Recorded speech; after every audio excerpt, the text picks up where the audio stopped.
Well, shout out to this king, J-Day, aka JG. He said something that other people have told me. I am in my 30s and I have no children. I have no responsibilities. And yes, I've had a lot of people in my life. I'll go to business meetings or I'll just be out in public. People say, "Hey, why haven't you found a wife yet?" Or, why don't you have children? They're always trying to introduce me to, women with children. And I know there's even been other videos out there of, everybody's claiming everything's a red flag nowadays, right? Which I would not feed into. Everything's not a red flag, right?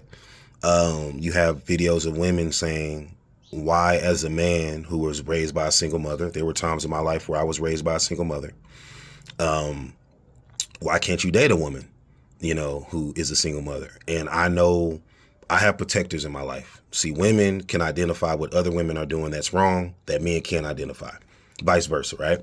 So, my mother and other women who were single mothers will be the first to tell me, Reggie, you will not be dating a woman with children. And these are the reasons why. And I know that these same women would ask, like, hey, did your mom or did somebody say something about me?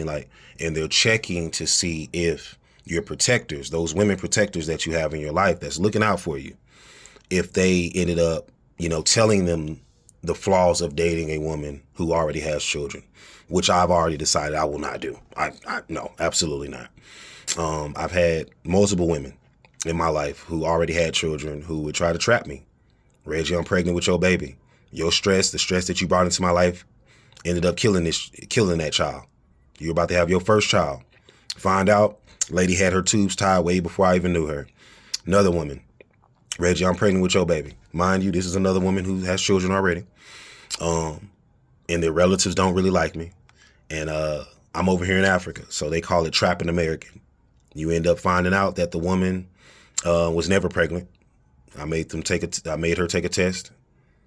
Reggie, I lied the whole time. You know what I'm saying? So you have a lot of people who I've dealt with who would try to literally trap me into being a father for the first time. And that's why I always tell the brothers out there, look, if you got your life together and you're not planning on having a child, don't let anyone bully you into doing so. Same with the women too, because you have men who will try to trap women into, help raising their children, take care of their responsibilities and, wanting them to have a child when they're not ready. If you're not ready, don't go for it. Enjoy your life, live it in the most phenomenal way, and don't allow anyone to try to bully you into living a life that they didn't sign up for, but they want you to be a part of now.